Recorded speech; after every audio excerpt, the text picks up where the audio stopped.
우리가 흔히 부모님을 공경하라라고 하면 대부분 어떤 생각을 하냐면 부모님께 잘해드려라 혹은 부모님께 효도해라라는 말로 이해를 합니다. 좋은 선물을 드리고 만난 거를 대접하고 또 여행도 보내드리고 용돈도 챙겨드리고 이런 것들을 대부분 생각하고 또 행동합니다. 물론 이런 것도 귀한 일이지요. 효도도 해야 합니다. 그러나 성경이 말하는 부모님을 공경하는 것과 우리가 흔히 생각하고 있는 부모님께 하는 효도는 다른 겁니다. 요즘은 효도를 부모 공경으로 이렇게 대부분 동일시하는 경향이 있는데 심지어 교회에서조차도 기독교를 효도하는 종교다라고 표현하기도 하는데 엄밀히 말하면 틀린 표현입니다. 왜 그러냐면 효와 부모 공경은 사실은 초점이 다릅니다. 일반적인 효의 목적은 어디에 있습니까? 부모님의 마음을 기쁘게 해드리는 데 있습니다. 물론 부모님을 공경한다라는 목적에도 그런 것들이 포함되어 있긴 합니다만은 부모님을 공경하라는 그런 말씀의 목적은 단순히 부모님의 마음을 기쁘게 해드려라 그런 의미가 아닙니다. 부모 공경은 하나님께 그 초점이 있습니다. 효가 부모에게 초점이 있다면 부모를 공경하는 것은 그것을 넘어서서 하나님께 연결이 됩니다. 성경이 부모를 공경하라 명령한 이유는 단지 부모님의 마음을 기쁘게 해드려라 그 이상입니다. 성경이 내 부모를 공경해라 라고 말할 때는 바로 그 부모가 하나님과 연결되어 있기 때문입니다. 쉽게 말하면 부모는 이 땅에 하나님이 세우신 하나님의 대리자입니다. 따라서 부모를 공경하라 그 말의 또 다른 의미는 내 하나님을 공경하라 라는 말과 같은 의미입니다. 즉 결론적으로 말씀드리면 눈에 보이지 않는 하나님을 공경할 것을 부모를 통해서 뭐 하는 거예요? 가르치고 확인하고 하나님께서 인정하시는 것입니다. 우리 부모는 어떻게 하나님을 대신하는 존재냐? 먼저 우리는 부모를 통해서 이 땅에 태어나죠. 부모는 자식을 낳음으로써 하나님의 창조를 대리합니다. 우리는 하나님이 우리를 만드셨다라고 믿습니다. 아멘이신가요? 네. 하나님이 우리를 만드셨다고 믿어요. 그래서 하나님을 우리가 뭐라고 표현해요? 우리의 창조주요 아버지라고 부릅니다. 그런데 오늘 하나님이 우리를 창조하시고 만드시고 우리의 부모가 되시되 어떤 방식으로 우리를 창조하십니까? 부모를 통한 출산이라는 방식으로 우리를 창조하십니다. 그러니 육신의 부모는 하나님의 창조를 대행하고 또 돕는 그런 통로요, 도구요, 대리자인 것입니다. 부모는 이 세상에서 나에게 가장 귀하고 소중한 생명을 준 존재입니다. 부모가 나를 임신하고 출산하기까지 큰 대가를 치렀습니다. 그러니 자식은 그런 희생과 헌신에 깊이 감사하며 부모를 공경함이 마땅합니다. 부모가 많이 배우지 못했다고 무시한다든지 자신에게 남들처럼 넉넉한 환경과 혜택을 제공하지 못했다고 비방한다거나 원망하고 욕하는 것은 옳지 않습니다. 이는 부모의 은혜를 무시하는 악한 일입니다. 하나님은 절대 그것을 좌시하지 않습니다. 또한 부모는 나를 돌보고 양육하고 나를 교육함으로써 하나님을 대신하는 존재입니다. 부모님은 우리를 돌보고 양육하시죠. 바꿔 말하면 하나님이 우리를 양육하고 돌보는 하나의 통로입니다. 하나님은 우리를 돌보신다고 믿습니다. 아멘이십니까? 하나님은 우리를 돌보시고 양육하시고 인도하시고 우리를 성장케 하시는 분이십니다. 그런데 그 하나님이 우리를 어떻게 인도하시고 돌보시냐? 부모님을 통해서 돌보십니다. 부모가 나를 양육하면서 쏟은 사랑과 희생은 출산하는 것 못지않게 큰 희생이 따랐습니다. 그래서 우리는 그런 부모님의 사랑과 희생을 기리며 노래하곤 합니다. 나실 때 괴로움 다 잊으시고 기르실 때 밤낮으로 애쓰는 마음 진 자리 마른 자리 가라뉘시며 손발이 다 닳도록 고생하시네. 자식으로 태어나서 이런 부모의 은혜를 기억하고 기리고 공경함이 마땅합니다. 성경은 그래서 부모를 공경하지 않는 자는 살 가치가 없다라고 말합니다. 그는 사람이 아닙니다. 우리가 그 사람이 사회적인 신분이 어떠하고 얼마나 세상에서 업적을 낳고 얼마나 많은 힘을 갖고 있느냐, 그것은 하나님이 전혀 고려하지 않으십니다. 아무리 세상에서 대단한 명망가라 할지라도 부모를 공경하지 않는 사람은 이 땅에 생존할 가치가 없는 존재로 하나님은 판단하셔서 그를 심판하십니다. 그만큼 부모의 공경은 중차대한 문제고 이 땅의 생존의 본질입니다.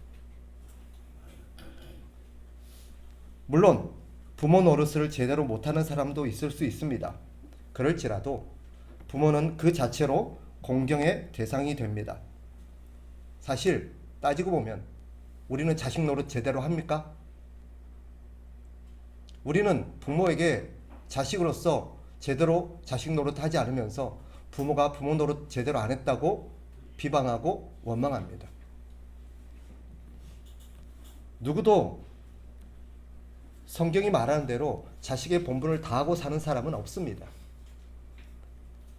그런데도 누가 감히 부모를 욕할 수 있겠습니까?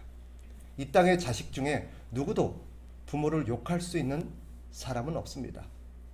단적인 예로 누구도 부모만큼 자식을 낳으면서 생명을 건 그런 고통을 치는 사람은 그런 자식은 아무도 없습니다.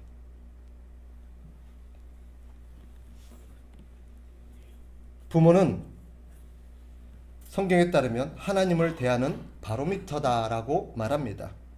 쉽게 말하면 부모를 대하는 것이 곧 하나님을 대하는 것이다 라고 가르칩니다. 우리가 아는 것처럼 앞서 말씀드린 것처럼 우리를 이 땅에 창조하시고 우리를 돌보시고 자라게 하시는 분은 하나님이십니다. 그런데 그 하나님이 그 모든 것들을 부모와 협력하여서 부모를 통해서 하였습니다. 사실 모든 것이 하나님의 은혜지요. 엄밀히 따지면 부모가 결혼하고 그 자식을 낳을 마음을 가진 것도 하나님께서 주셨습니다. 부모가 자식을 낳을 때 어떤 아들을 낳을 건지 딸을 낳을 건지 어떻게 생긴 아들을 낳을 건지 어떻게 생긴 딸을 낳을 건지 누구도 결정하지 못합니다. 그것을 결정하신 분은 하나님이십니다. 그러니 그 부모를 통해서 나를 이 땅에 태어나게 하신 분, 결정하신 분은 부모가 아니라 하나님이십니다. 내가 왜 이런 모습으로 나를 낳았습니까? 부모에게 따질 수 없습니다. 이 모습, 이 성격, 이 모든 것을 결정하신 분은 하나님이시기 때문입니다. 부모는 그저 하나님의 심부름이요, 하나님의 대리인이었을 뿐입니다. 하나님이 그런 마음을 주셨고 그런 힘을 주셨고 그런 상황을 주셨습니다. 그러니 부모의 은혜도 크지만 하나님의 은혜는 더 큽니다. 따라서 부모를 공경하는 것은 곧 하나님을 공경하는 것입니다. 바꿔 말하면 우리가 부모를 공경하지 않는 것은 하나님을 공경하지 않는 까닭입니다. 그렇다면 어떻게 하는 것이 부모를 공경하는 것입니까? 성경은 당연히 부모를 공경함이 존경과 사랑으로 나타나야 된다고 가르칩니다. 즉 부모님을 그 자체로 존경하고 그 부모님께 감사하는 것, 그것이 부모 공경의 첫걸음입니다. 나를 위해서 얼마나 큰 희생을 치르셨습니까? 때때로 우리를 실망시키는 부모도 있을 수 있습니다. 그러나 우리를 존재하게 하는 큰 희생을 감내하셨고 그렇게 고통을 통해서 우리를 이 땅에 출산하는 그 수고를 기꺼이 감당하셨습니다. 어떤 사람은 자녀가 잉태되었음에도 불구하고 그 자녀를 자신의 욕심과 또 개인의 어떤 사정으로 포기해버린 사람도 있습니다. 그런데도 우리 부모는 나를 낳음으로써 치러야 될 대가가 어떤 것인가를 알면서도 기꺼이 그 고통을 감내하였고 대가를 치렀습니다. 그 자체만으로도, 그 결단만으로도 우리는 부모를 공경함이 마땅하고 감사함이 마땅합니다. 또 나를 기르는 수고를 기꺼이 감내하지 않으셨습니까? 우리는 깨닫지 못하지만 부모가 우리를 기르는 과정에서 참 많은 당신의 기쁨을 희생하셨고 절제하셨고 자신의 욕망을 참으셨습니다. 우리만 아니었더라면 더 많은 것을 누리고 더 편하게 살았을 수도 있었을 뿐이 우리를 기르느라고 우리를 먹이느라고 당신의 것을 양보하고 참으셨습니다. 오죽하면 이런 노래가 있습니까? 엄마는 짜장면이 싫다고 하셨어. 세상에 짜장면 싫어하는 부모가 어디 있겠습니까? 우리를 위해서 짜장면을 양보한 거지요. 근데도 철없는 자식들은 우리 엄마는 짜장면을 싫어해. 철없는 자식은 우리 엄마는 생선 대가리를 좋아해. 그 생선 대가리 안에 담겨있는 그 짜장면을 밀치시던 그 어머니의 손길 안에 담겨있는 어머니의 희생과 사랑을 읽어낼 수 있는 자식은 없습니다. 그런데도 철없는 자식들이 부모가 나를 위해서 해준 게 뭐냐라고 말합니다.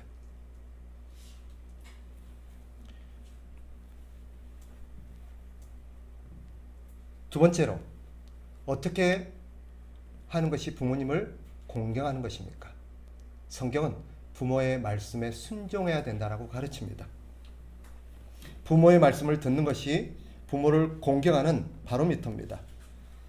잠언 1장 7절 8절 내 아들아 내 아비의 훈계를 들으며 내 어미의 법을 따르지 말라. 이는 내 머리에 아름다운 관이요 내 목에 금 사슬이니라. 성경은 여러 번 부모의 말을 잘 들어야 된다. 부모의 말씀에 순종해야 된다라고 가르칩니다. 왜? 부모는 하나님을 대신하는 존재라 했습니다. 하나님은 우리를 명령하실 때 부모를 통해서 우리에게 명령하십니다. 따라서 부모의 말을 거역하는 것은 하나님의 말을 거역하는 것과 동일합니다. 물론 뒤에 다루겠습니다만 때때로 부모가 하나님을 믿지 않는 사람이거나 하나님의 뜻을 거스르는 어떤 말을 할 때도 있습니다. 그런 것은 제외하더라도 우리가 마땅히 들어야 될 말조차도 무시하는 것은 하나님의 말씀을 무시하는 저사입니다. 왜? 하나님이 부모에게 순종하라고 하셨기 때문에. 하나님이 그런 말씀을 하지 않으셨으면 그것이 죄가 될 리가 없습니다. 그러나 하나님은 분명히 내 부모에게 순종하라고 했습니다. 죄가 아님에도 불구하고 부모의 말에 거역하고 순종하지 않는 것은 자기와 의견이 다르고 생각이 다르다고 부모의 말에 순종하지 않는 것은 하나님이 단죄하실 죄입니다. 성경은 그런 자식을 이렇게 처리하라고 말합니다.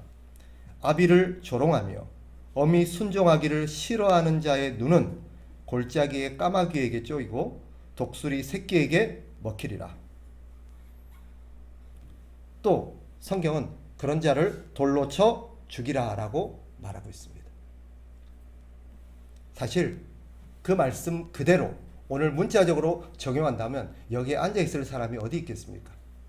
다 우리는 까마귀에게 눈이 쪼이고 돌에 맞아 죽었어야 될 자들입니다. 그럼에도 우리가 살아있는 것은 부모의 은혜 덕분입니다.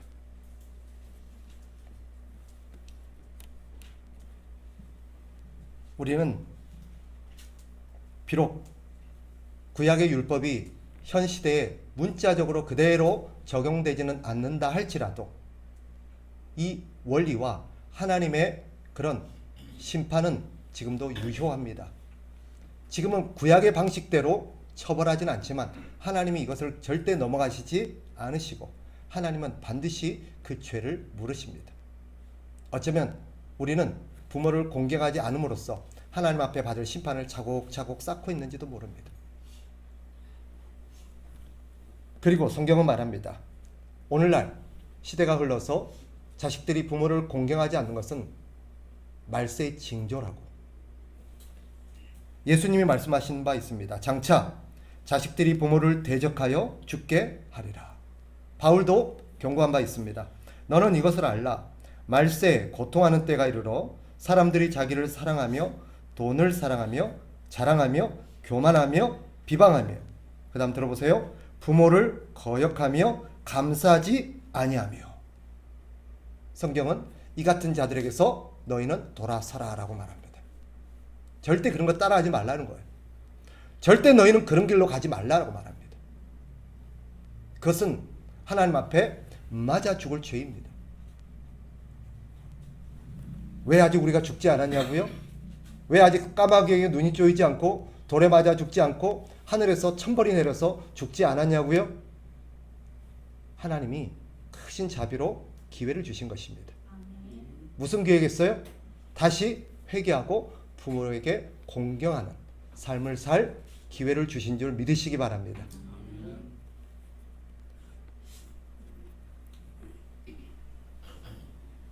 부모가 우리의 기대에 못 미칠지라도 이 모든 명령은 유효합니다. 마지막 세 번째로, 어떻게 하는 것이 부모를 공경하는가? 이것은 부모가 자녀를 희생으로 잘 돌보고 양육했듯 자녀 또한 부모를 잘 돌봐주는 것입니다. 부모가 늙어서 자기 힘으로 스스로 생계를 꾸려갈 수 없을 때가 옵니다. 자기 몸을 돌볼 수 없을 때가 옵니다. 그때 부모는 이제 더 이상 자식을 돌봐주지 못하고 이제는 역으로 자식이 부모를 돌봐야 될 때가 된 것입니다.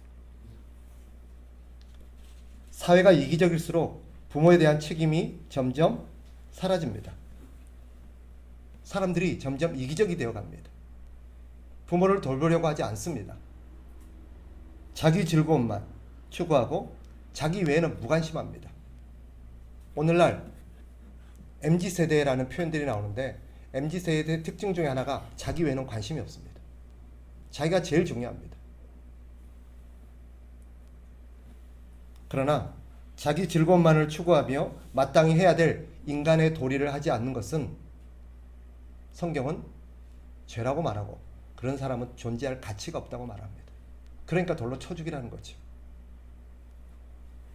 여러분, 나이가 들면, 그래서 늙어지면 네 가지 고통이 따른다라고 말합니다. 첫째는 병고지요. 노인이 되면 몸과 마음이 늙어지고 병이 찾아와서 그 병 때문에 안 아픈 데가 없습니다. 그래서 저도 요즘 느낍니다마는 어르신들 집에 가보면 항상 많은 게 있습니다. 무엇입니까? 약입니다. 식탁에 보면 약봉지가 이만큼 있습니다. 약만 먹어도 배부를 것 같아요. 근데 거의 예외가 없습니다. 어떤 집을 가더라도 60대 이상의 노인이 있는 집이면 거의 약봉지가 있습니다. 늙으면 병이 찾아오기 시작하고 그 병 때문에 고통이 시작됩니다. 두 번째, 빈곤입니다. 경제적인 고통이죠. 노인이 되면 은퇴로 인해서 경제적인 자립도가 낮아지게 됩니다. 물론 요즘은 사회적으로 시스템이 잘 돼 있어서 나라에서 어느 정도의 경제적인 후원이 따릅니다. 그렇다고 자식에게 그런 짐이 사라지는 것은 아닙니다. 또 그 돈이 부모들에게 충분할 리가 없습니다. 부족한 부분은 자식들이 챙겨야 합니다. 세 번째 고통이 무위고입니다. 쉽게 말하면 직업을 잃어버리고 할 일이 없어짐으로 인한 무료한 고통. 사회적 활동력도 떨어지니까 할 일이 없어져 갑니다. 그러니까 노인들이 삶이 지루하고 그 지루한 삶이 고통입니다. 그러니까 하루하루 사는 것이 고통일 때도 있습니다. 할 일은 없고 찾아주는 사람도 적죠. 그래서 네 번째 따르는 고통이 고독고입니다. 외로움이죠. 사회생활할 때는 여러 가지 활동을 통해서 인간관계들이 이루어졌는데 이제 은퇴하고 사회생활도 줄어들다 보면 만날 사람이 줄어듭니다. 어떤 노인들은 그나마 지자체에서 찾아주지 않으면 아무도 찾아줄 리 없는 그런 외로운 노인들도 있어서 혼자 쓸쓸하게 죽어가도 아무도 모르는 경우도 있습니다. 그래서 오늘날 대두되는 사회적 문제 하나가 고독사지요. 혼자 사는 거 젊었을 때는 몰라도 늙어지면 고통입니다. 싱글 라이프, 솔로의 삶 추구하지 마세요. 절대 성경적이지 않습니다. 젊었을 때는 잠시 좋아 보여도 늙어지면 그 모든 것이 사실은 하나님의 심판이라는 걸 알게 될 겁니다. 따라서 자녀는 부모가 처한 상황과 느끼는 어려움들을 헤아릴 줄 알아야 합니다. 그리고 그 늙으신 부모님을 세심하게 살피고 돌보려는 노력이 필요합니다. 물론 부모에게를 공경하고 돌본다는 것은 절대 쉬운 게 아닙니다. 오죽하면 한 부모가 10자식은 돌봐도 10자식이 한 부모는 못 돌본다는 말이 나오겠습니까? 그러나 자식으로서 부모를 공경하려는 노력을 기울이지 않는 것은 그것은 사람이 아닙니다. 더더욱 신자일 리가 없습니다. 그래서 성경은 뭐라 합니까? 눈에 보이는 가족도 제대로 돌보지 않는 사람이 어떻게 하나님을 섬긴다고 하느냐? 거짓이라고 말합니다. 그래서 회심한 자에게 나타나는 주된 특징 한 가지가 뭔지 아십니까? 미워하던 부모를 공경하기 시작하는 것입니다. 왜? 하나님 때문에. 여러분, 부모를 공경합시다. 한번 따라합시다. 부모를 공경합시다. 그런데 부모 공경하는 것은 나중에 할 일이 아닙니다. 지금 당장 하셔야 합니다. 왜냐하면 부모가 언제 우리 곁을 떠날지 모르기 때문입니다. 부모가 살아있는 지금 공경해야 합니다. 떠난 후에는 부모를 제대로 공경하지 못했음을 땅을 치고 후회합니다. 예외가 없습니다. 그리고 아직 제가 백발 노인이 되지는 않았지만 머리가 허여진 노인들이 되면 제일 그리운 사람이 부모라고 말합니다. 돌아가신 부모님이 제일 보고 싶고 제일 그립다고 말합니다. 그렇게 늙어서 노인이 되고 나서야 외로웠을 부모, 아팠을 부모, 또 여러 가지 어려웠을 부모를 헤아리게 됩니다. 그러니 지금 우리가 다 헤아릴 수 없다 할지라도, 다 이해할 수 없다 할지라도 할 수 있는 한 부모를 공경해야 합니다. 그렇지 않으면 나중에 우리는 후회하게 될 겁니다. 2번 후회한다고 말합니다. 부모를 떠나보내고 후회하고 하나님 앞에 서서 후회하고. 성경은 또한 심은 대로 거둔다라고 말합니다. 그것이 하나님이 정하신 법칙입니다. 믿으십니까? 네, 사람은 심은 대로, 뿌린 대로 거둡니다. 여러분, 저를 보세요. 훗날 여러분의 자녀가 여러분에게 어떻게 대할지 궁금하시다면 지금 여러분이 부모님을 어떻게 대하고 있는지를 보시면 됩니다. 지금 여러분들이 부모님을 대하는 그 모습 그대로 자녀가 보고 배우고 있기 때문입니다. 그리고 훗날 여러분이 했던 대로 자식이 여러분에게 그대로 되돌려 줄 겁니다. 우리가 고려장 이야기를 많이 알지요? 어느 날 늙은 부모를 지게에 지고 산으로 갖다 버리려고 했던 부모가 있었습니다. 물론 생활고 때문이었지요. 입에 하나라도 덜어야겠다. 남은 사람이라도 살려야겠다는 마음이었겠지요. 가장된 마음으로 얼마나 어려운 결단이었겠습니까마는 거기에 대동했던 자식이 돌아오는 길에 지게를 그대로 지고 옵니다. 부모가 묻습니다. 지게를 왜 갖고 오냐? 자식 왈. 나중에 아버지가 늙으면 내가 이 지게를 아버지를 메고 와야지요. 결국 크게 깨달은 아버지가 다시 부모를 모시고 돌아오는 이야기입니다. 이 이야기가 보여주는 많은 메시지가 있겠지만 한 가지, 자식은 부모가 하는 그대로 보고 배웁니다. 우리도 언젠가는 부모가 되고 늙어지게 될 겁니다. 그날 우리는 자식에게 부모 공경을 기대할 것입니다. 그러나 자식에게 받을 것이 아무것도 없을 수 있습니다. 왜 그래요? 우리가 부모를 공경한 적이 없으니까. 그걸 보고 배운 자식이 부모 공경할 리 만무합니다. 우리가 부모를 지금 못마땅해 하면 우리 자식도 나중에 우리를 못마땅해 할 겁니다. 우리가 입으로만 효도하면 자식들도 입으로만 효도할 겁니다. 그러나 우리가 부모를 공경하면 우리 자식도 늙어진 우리를 공경하게 될 것입니다. 성경은 반드시 뿌린 대로 거둔다라고 말합니다.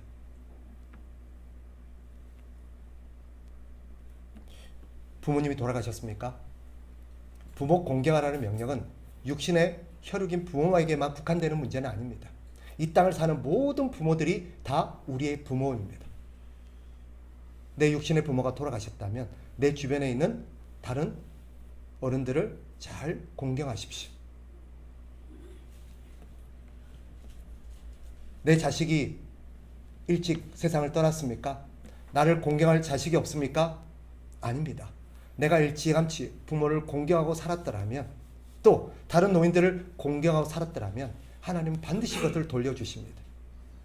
내 자식은 아니라 할지라도, 다른 또 하나의 내가 낳은 자식은 아니라 할지라도 다른 하나님이 예비하신 자식들이 우리를 공경하게 될 겁니다. 하나님의 약속은 1.1획도 틀림이 없음을 믿으시기 바랍니다. 그러니 오늘 말씀을 여러분들이 가슴에 새기고 부모 공경하기를 배우십시오. 실천하십시오. 그리고 딴 거 안 하고 이 땅을 사는 동안 부모 공경 한 가지만 우리가 잘해도 그것은 신자로서 마땅한 본분을 다 한 것입니다. 하나님은 부모에게 한 것을 당신에게 한 것으로 간주하시는 까닭입니다. 말씀을 정리하겠습니다. 부모님을 공경하는 것이 하나님의 명령입니다. 그것이 우리에게 정하신 하나님의 명령이요 우리의 본분입니다. 그리고 또 한 가지, 우리가 부모를 공경해야 될 이유는 하나님이 부모를 공경하는 자들에게 복을 예비하셨기 때문입니다. 하나님의 복을 받기를 원하신다면 부모를 공경하십시오. 부모를 공경하는 자들에게 하나님은 큰 복을 예비하고 계십니다. 그런 복을 다 누리시는 저와 여러분 되시기를 주의 이름으로 축복합니다.